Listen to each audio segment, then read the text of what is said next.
Hi, Alison. It's really, really good to see you. And Hi, hello Melanie. to all our viewers. I'm Melanie from Headrest. I send people to sleep, hopefully not right now. And I'm very lucky today. I'm getting to speak to Alison Marsden of Integrating Health. And Alison is a movement specialist and a food coach. And today we're going to be talking about magnesium and chocolate, my favorite food, and how that all links in with sleep. So, just as to set a context, Alison, is magnesium helps us. It can help us to regulate our melatonin levels, and which is our sleep hormone, and it can also help us with muscle relaxation. And we can use baths or foot baths to top up. We can put in Epsom salts or magnesium flakes 2 or 3 times a week to help top up our magnesium levels. We can also use our diet, which is where you come in. We can also use supplements. So I have a question for you. Is it best to top our magnesium levels up using food or using supplements? And which foods are best? And the crucial question, does chocolate count? Thank you, Melanie. And I just want to say, I think you're doing a brilliant job helping people get to sleep because it's so important to the quality of our lives. So you're doing a fantastic job. Um, yeah, so magnesium does play a big role in melatonin and helping us get back to sleep. And I've heard of lots of people who have sleeping problems and they take supplements and they say that they find they don't wake up as much. So that's fantastic. However, wouldn't it be great if we could find it in our food or change our diet so that we stop eating the food that depletes us of magnesium rather than us having to go and eat supplements? Yeah, because the food comes with a whole array of different things. So if you've got one symptom, you sleep, and you think, oh, it's just that thing, there'll probably be something else that's out of balance in your life that might show itself. So if you're eating, for example, lots of um, ultra processed food, then further down the line, that could lead to constipation. And further down that line, it could end up with bowel cancer. Who knows? Do you see? So supplements might be a great walking stick, call it a walking stick. But if you can keep looking back to, yeah, but how can I get it from my diet and lifestyle? So we So could that, use supplements to as like an initial boost. yeah, they might have to do that. Yeah, as a transition. Yeah. Okay. And also it could be psychological, might not be magnesium. It could be a psychological thing. Yeah. Okay. But And which foods are best to boost magnesium? Which foods are best to avoid it? Or is it just all ultra processed? yeah, I mean, I think it's good for you to always work with that goal of getting off ultra processed food. And I Yeah. know that it's tough if people have a hectic life, but it's about reclaiming their food, reclaiming the food chain, because that's what we need to do for our longer term health. Yeah. So to take it step by step, um, you might find that you can say, right, I'll have a little bit less ultra processed food and a little bit more of this. And so you've done the reduction of the things that deplete it and you're eating foods that increase it. So all of a sudden you've got a bigger amount of magnesium in you. Yeah. Because magnesium always, all our minerals are paired off with something else. So everything in life always has an opposite to balance it. Yeah. And that's why I think it's much better if you get the food because they're in balance. Yeah. So it's magnesium and potassium that work together. Yeah. Right. So And this is why sometimes you could be low in magnesium, but you might also need potassium. Do you see? So that's why I say try and get it from food. And to maintain that balance.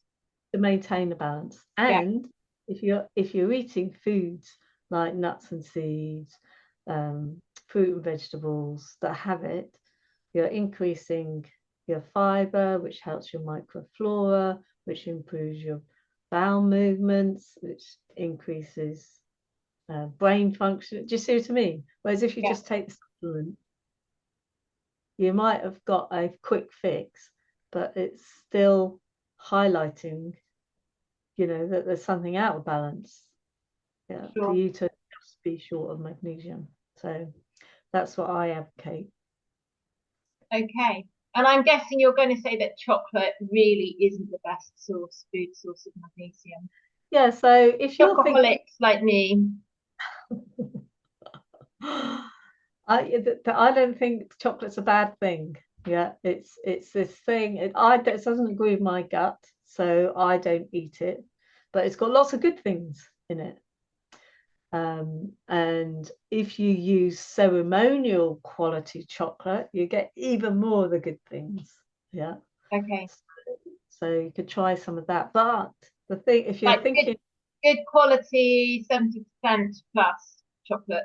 yeah, I mean, ceremonial quality chocolate, 100%. And it's not been processed.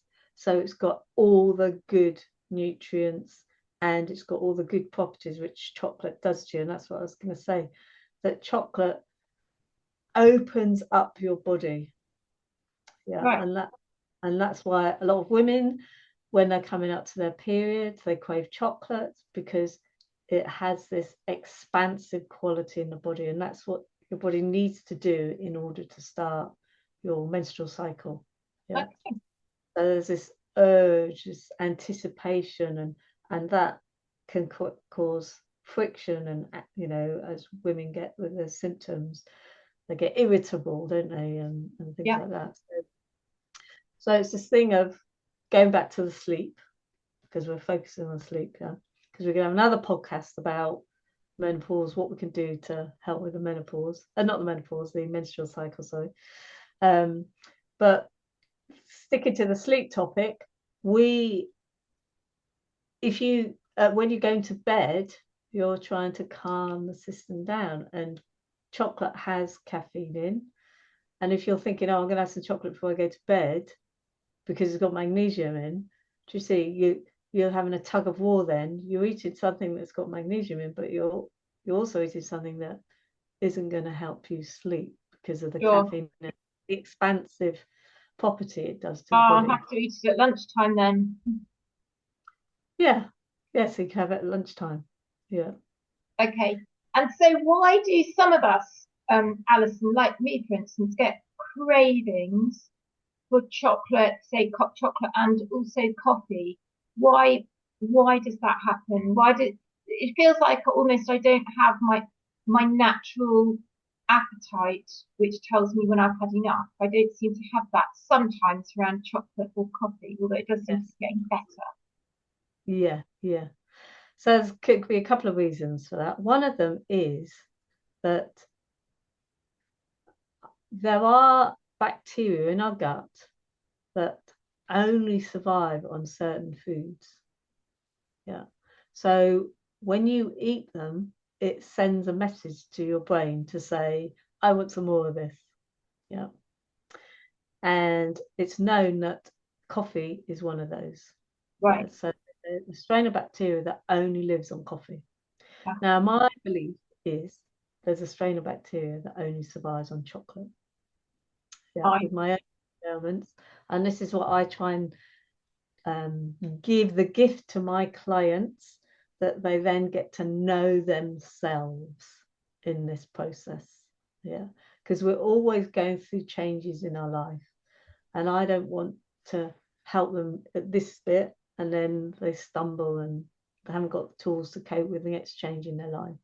It's this skill of learning to know yourself. Yeah.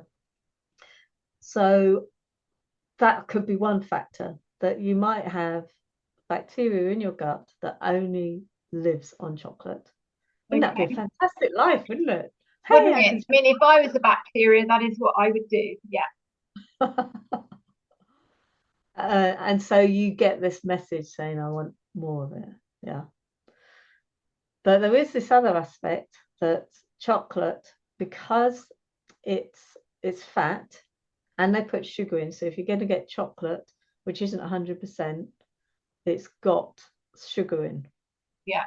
And you're eating fat, sugar, and there's always a little bit of salt in chocolate. If you have a look at the ingredients, put salt in, unless it's 100%.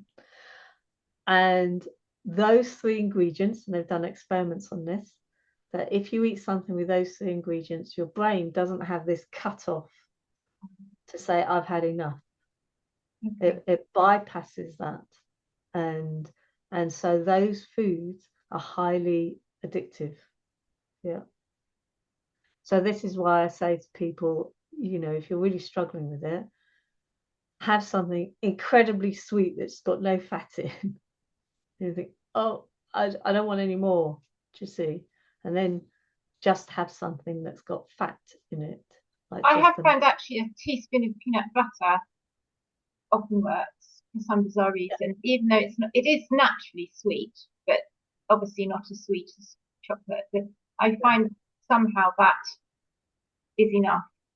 is enough. Yeah, yeah, yeah. So I find that because I think peanut butter is quite addictive. So I do it the other way around. I soak all my nuts because it makes it easier to digest. Yeah, and they're more hydrated. And then I put a little bit of salt on. So I have that. And because it's slightly hydrated, it's got no sugar in, but it's got the fat and the salt. It satisfies. Yeah. Mm-hmm. Because that's the other thing. If you eat something that's very dehydrated, which is what chocolate is, your body says, oh my God, I'm really thirsty. But you interpret it as, oh my God, I need some more chocolate. So you get in this cycle, you just want more and more chocolate, but your body really wants water. So Okay. that's another way to break the binge of chocolate. You can say, right, I'm going to have 3 squares, then I'm going to have a glass of water, and then see if I still want some more. Yeah, so that's another way around. That's really interesting. So let just to summarize then, that we can top magnesium can help us sleep, and we can top up our levels either using a bath with Epsom salts, magnesium plates. We can also use supplements to give us, a real boost, but that may be not the best sustainable route. So for more sustainability, we can top up, we can use food in our diet to top up our magnesium levels, and that gives us more balance. That means it's balanced with potassium and whatever else our body needs, or fiber, to take in the magnesium and keep everything balanced. And chocolate is maybe not the best source of magnesium. We can get cravings for foods like chocolate or coffee because either there seem to be three reasons, Alison, out of many, I'm sure. Either we have bacteria in our gut which survive only on that one food, and they're always sending us messages to eat more. Secondly, chocolate in particular is a combination of fat, sugar, and salt, which our body seems to love, and we just want more and more. And thirdly, chocolate is a dehydrated food, which can make us thirsty. So when we want more chocolate, it might be just that our body's saying it's thirsty and we'd like more water. Yeah, exactly.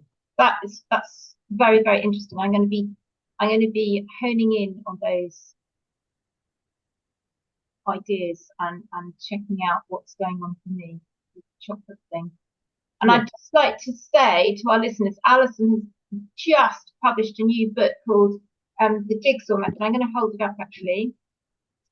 It's called the jigsaw method, building balance into your diet with the power of the moon. And I'm just going to hold it up there so hopefully you can see it. And Alison is also running courses once a month on the book on how to use different chapters from the book and how to build habits to improve your diet so that it's not, so it comes naturally. And am I right, Alison, in saying that details of those courses are on your website, Yeah, Integrating Health? integrating health. Yeah, brilliant. And you can buy it off Amazon. The Jigsaw Method by Alison Marsden, and it'll come up. Lovely. So the Jigsaw Method by Alison Marsden on Amazon. Get a copy. Get a copy. Yeah. And excellent. That's all I think we wanted to discuss today on magnesium and chocolate. Great. Yeah, I think we've done it all, haven't we? Yeah. So it's this thing of remembering if you're short of magnesium, can I look at my diet to rebalance it? Yeah. That's the key thing, not just stick with your supplements. And looking at your diet might be reducing the food that deplete it from you. Yeah, in a nutshell. Which is fast food. Yeah, ultra processed food. Yeah, yeah. Excellent. Thank you, Alison, for going over that in detail. And I look forward to discussing, keeping you posted on my chocolate findings. Yeah, lovely to hear how you get on with that. Okay. Bye for now. Bye.